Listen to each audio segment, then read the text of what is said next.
What's up, guys? I think we are on part 9 of the CD collection. I think that's the next one. Doesn't really matter. We're still going through the A's. Hopefully, we'll have B to the B section sometime before spring, but we're just going to jump into it. First up, we've got some metalcore. We've got Ark of the Covenant with Self Harvest. I forgot the name of this one for a minute. This came in a Face Down Records grab bag. I got that many years ago. I've already rehomed a lot of that stuff, but some of it I did hang on to, and this is one of those projects that I decided to keep their material. It's pretty good Christian metalcore. I dig it. So we have Self Harvest. Then next up we have Ark of the Covenant with Separation. This is another. This is probably my favorite of the two releases that I own. I hate the packaging on this one with a passion. It's just that little cheap, digi, flimsy wallet. It actually has a holder for the disc in there, but it's like straight on that digipack. It's just begging to be scratched up. But yeah, there's Ark of the Covenant with Separation. Next up, we have some Middle Eastern melodic death metal from France. I know, makes no sense. This is Arcane with Sophia. This is actually a pretty good band.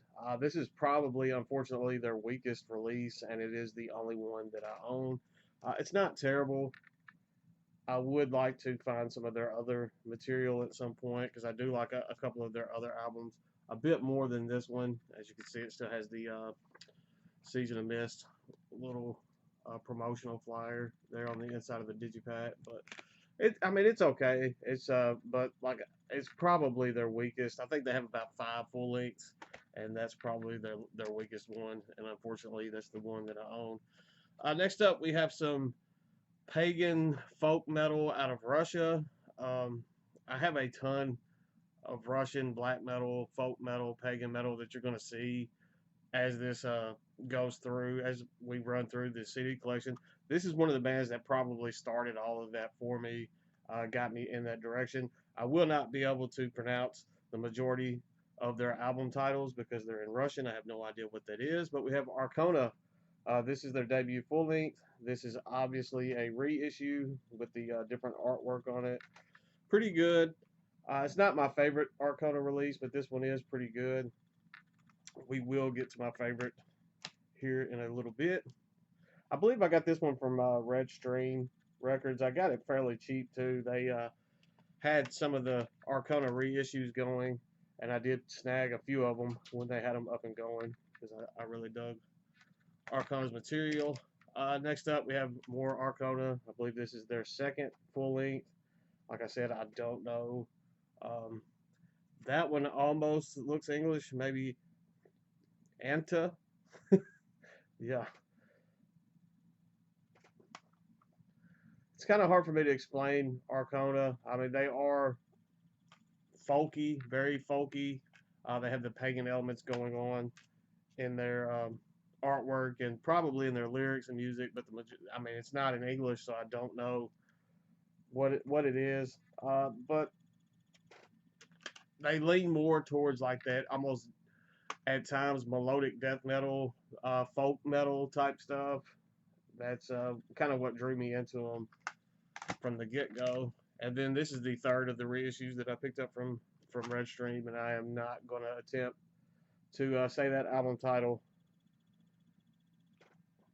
This was actually, I think, the first reissue that I purchased on Redstream. I did these all in separate orders, and I kind of talked myself into picking up all three over a period of time.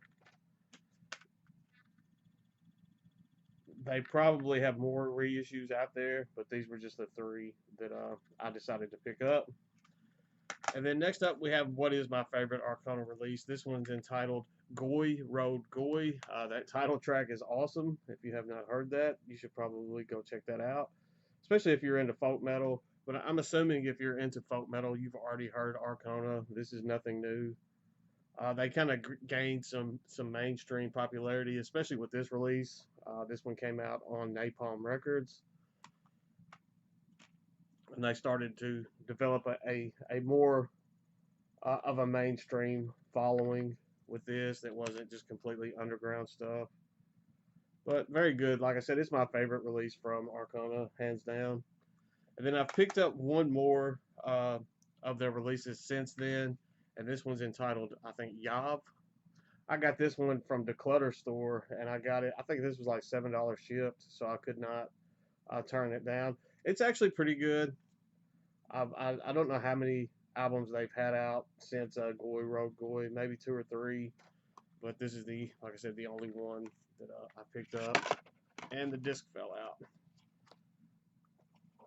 I guess I should have checked to make sure it was secured in there before I did the video, but I do enjoy the artwork on this one quite a bit. It's kind of highlighted with this with the digipack. I'm not a big fan of digis, but sometimes it does make the artwork pop a little bit more than a jewel case. Next up, we have some black metal out of Germany. This leans more towards ambient and post black. It does have black metal elements, especially with the vocals. This is Arkham with Trostelos. Pretty good. I do dig this one quite a bit. I like I think it would suffer if it didn't have the more extreme vocals going on with this. It kind of gives it that edge. Uh, brings it a little darker, a little heavier than just some of the ambient post black stuff going on. But the vocals definitely are a strong point for this release. I'm sorry if you hear the splashing. My fish is throwing a fit. I cut the filter and stuff off while I record, so you don't have the noise. So he's splashing around at the top of the tank. This one is hand numbered. It's 38. I don't know if my camera's going to pick that up because it has a hard time on these digis with the glare. But it's number 38 out of 150. I tried to show it, but the glare was not cooperating. Then there's the inside. Pretty good ambient black metal, ambient post black. I dig that one quite a bit. Next up is one that honestly I don't remember a whole lot about. I got this several years ago. It's metalcore. I do remember that. It's Arla May with the Drifter EP. I think this came out probably, I would say probably 2011, 2010-ish. I know it's been a while. I don't see a date on the back, but I know that it's been out for quite some time. I honestly don't remember much about it. I'll have to revisit this at some point. Not much going on the disc, just in the little cardboard slipcase. Next up, we have some Polish death metal. This is fantastic, kind of old school, thrashy death metal. I am a huge fan of this. I was glad that it was recently reissued. I think this reissue probably came out around 2018 or so. This is Armageddon with Invisible Circle. It also has the Dead Condemnation demo from 1991 on this as well. This full length was originally released in '93. So I'm glad that it was recently reissued so I could get my hands on it without it costing a kidney. There we go. Not sure what's going on that. Oh, okay, it's just a little flyer advertisement. There's the inside artworks on that. Very good Polish death metal. If you haven't heard this one, definitely check this one out. This is some that some of you newer people getting into metal may have not heard. There's been a huge old school death metal revival going on. This fits right into that. Do yourself a favor and check out Armageddon, Invisible Circle. I really think you'll enjoy that one. Next up, we have Armed for Apocalypse with Defeat. I don't remember just a ton about this one. I got this in a Metal Blade Records. They had those huge CD lots going. It was like 20 CDs for like $10, $15. This one came in that. I think it's kind of sludgy from what I remember. I think it was just kind of run-of-the-mill sludgy type stuff. I'll have to revisit it at some point. I don't remember being super impressed with this one. Obviously, I liked it enough to keep it, but it's one that I'll probably have to revisit sometime here in the near future. Next up, we have Noah from Skinless's other project. This is Armor Column with maximum collateral damage. This is some fantastic thrash power. It's kind of a mix between thrash metal and power metal. Um, if you haven't heard this, it shows a side to Noah's musicianship that you probably would be a bit surprised if you've only heard him in Skinless. I was blown away by this one. I don't see enough people talk about this project. It should be mentioned more than it is, but it's awesome. Check out Armor Column, especially if you're into thrash. It's like if thrash, kind of a thrash power metal hybrid band appeals to you or piques your interest, and you haven't heard Armor Column, then I'm a huge advocate for that release. So check that one out. Next up, we have some death metal. This is Arses with a celebration of guilt. This is obviously a reissue in the slipcase.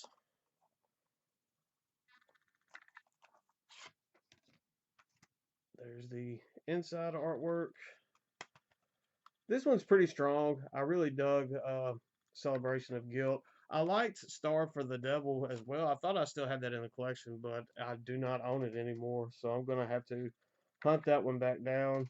As I was going through this, I was surprised that it was not on the shelf. So I'm not sure what happened to that one. A lot of people didn't like that album, but I really did. So I could probably find a copy of that pretty cheap. So anyway, Celebration of Guilt by Arses. Next up is one. It's probably one of their weaker ones. Some people really like this. It was probably one of my least favorite from Arses. This is Unwelcome. It already had a point against it when I received it, just because it's in this the little fold out cheap digi that mock vinyl packaging that Nuclear Blast is getting way too comfortable releasing. But there's the disc. It's pretty good. I mean, it's not their best material. I will still pull that one off the shelf sometimes and still give it a listen though, but it's not my favorite. And then we have one that was kind of a throwback to like that Celebration of Guilt style for me personally. I really dug this one. This is Visitant. This one got some pretty um, mainstream attention there for a little bit when it was first released, and it was definitely deserving. Arses has been around doing their craft for quite some time, so it was nice to see them getting some attention, especially with this release because this was a pretty solid release.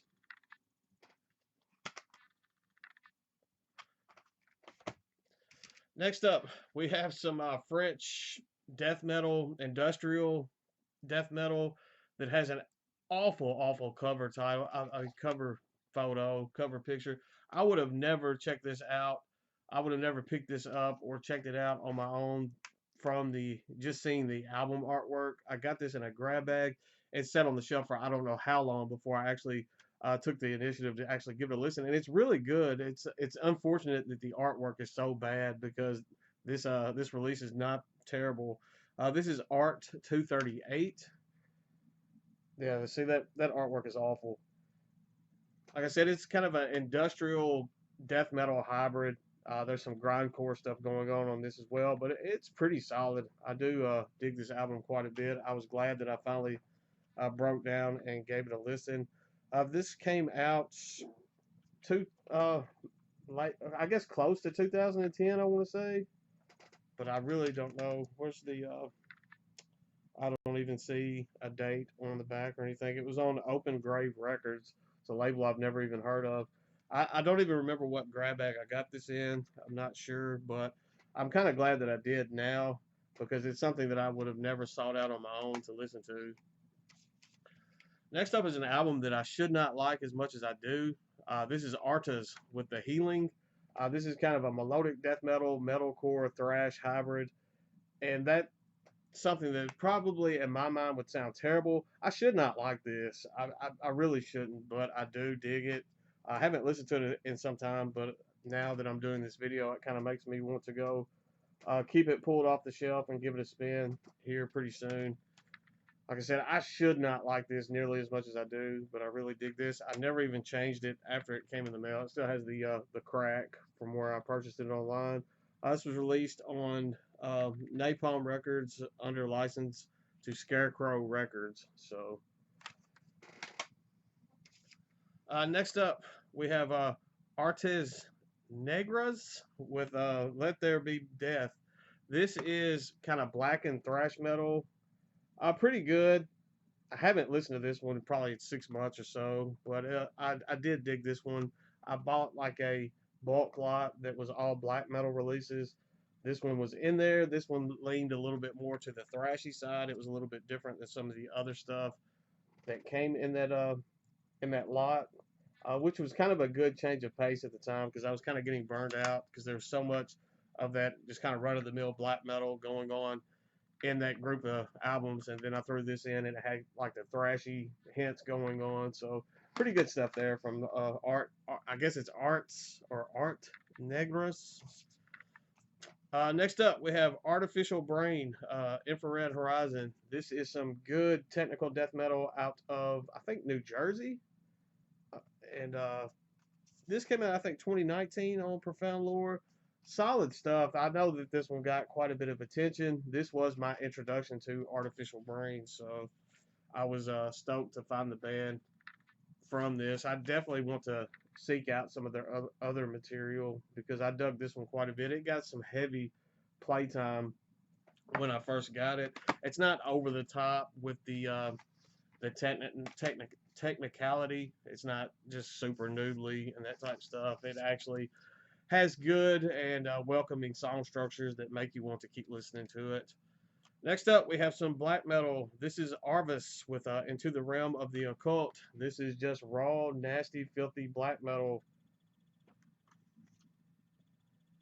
This was released on I don't know, I can't say that. It's something that is not English, so you know it has to be good. This has, I'm wanting to say, one of the members from Bortnagar, possibly. Uh, I know that there was like an early version of this band under a different banner that had Grimm in it before he passed, and then there was some like a hiatus, but I don't remember the actual artists that were all a part of this. Now it's kind of failing my memory, but this one's pretty good. It's just raw, filthy, nasty black metal. Next up, we have some atmospheric black metal. This is Ars Atrata with Spiritus in Terra. This one's pretty good. The album that came out after this was terrible. It kind of turned me off from this band. As you can see, this got just bludgeoned in the mail when I ordered it. This was hand numbered out of 500, 106 out of 500. It's always unfortunate when you have something limited that sells out so fast. And then the Postal Service just butchers it up. I think this was mailed to me from Greece. So that being said, there's no telling what could happen between there and here, but it was unfortunate. And then the follow-up to that was so bad that I really just haven't listened to that one in some time. And that's too bad because that's actually a pretty good album. I was just so turned off by the latest release that it made me not even want to listen to the band at all. So next up, we have some deathcore. We have As Blood Runs Black with Allegiance. This is a must-own deathcore release.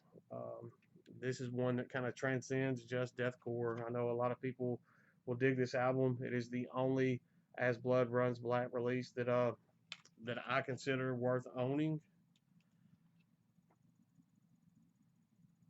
There we go. I know this is a fairly early press, but I don't know the pressings on that. There's so many different versions of that now that I don't even know. Next up is some melodic death metal. I believe this is on Willow Tip Records. This is As Eden Burns with the Great Celestial Delusion. Pretty good. I see this pop up in tons of different types of grab bags and stuff as overstock. I don't think a ton of people are into this album, or they just mass produced way too many over at Willow Tip. Pretty sure I got this in a Willow Tip Records grab bag, but I've seen it come, and I think at one point it came in a Relapse Records grab bag where they had distro stock that they were clearing out. I've seen it on CD lots on eBay that people trying to get rid of it and that type of stuff. It's just one of those albums that seems like it's everywhere. I dig it for what it is. I haven't listened to it in some time, but it is not a bad listen. And then we're going to finish off with some metalcore. So some of you can probably go ahead and turn this off because the next 5 CDs are all from the same band and they're all metalcore. We have As I Lay Dying with Frail Words Collapse. Not just going to speak too much on As I Lay Dying. It's not a band that I really just listen to much anymore. I had my moments several years ago where it was a band that I was into. I just kind of moved past that period of metalcore where I've just kind of moved on to other things. We have probably one of my favorite releases from them. This is As I Lay Dying with Shadows Are Security. That was probably my introduction to this band. And it was my favorite there for a while. As you can see, I got this at Hastings. RIP. I miss Hastings quite a bit.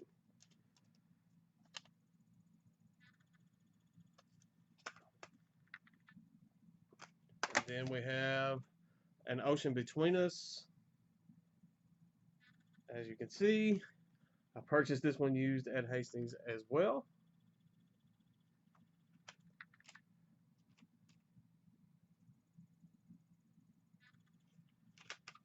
Show that one more time. And then I think I actually picked this one up when I saw the band live. I actually saw them play with Cannibal Corpse. I think I can't remember who else played. I think Carnifex was there, and I don't remember who else played. But I bought this CD at that show. This is the Powerless Rise. They were supporting this album on that tour. So I went ahead and picked it up. This one was fairly good too. I don't know if it's just kind of a nostalgia thing at this point, just because I picked it up at a live show. It's in another one of those awful fold out digi things. I hate that. This one is from Metal Blade Records, kind of taking the idea from Nuclear Blast there. And then last but not least, we have As I Lay Dying with Awakened. And I don't know if this is their last release or not. I just kind of quit following the band. I don't know what else they have out at this point. I know Lambesis did his stint in the Pokey, so I know he's a free man now. I don't know if they've done anything else. I don't know what they released before he got arrested from after this release. So this is just kind of at that point where I was kind of done, moved on from metalcore, and I found some other things, so I kind of lost interest in As I Lay Dying. But that's the last one of their albums that I own there. That's all for this update. I'll try to have another one up. I'll try not to go as long between these updates as I went between the last one and this one, because we have so much to go through. I don't want to drag this out any longer than I have to. So that's all for today. I'll see you guys soon.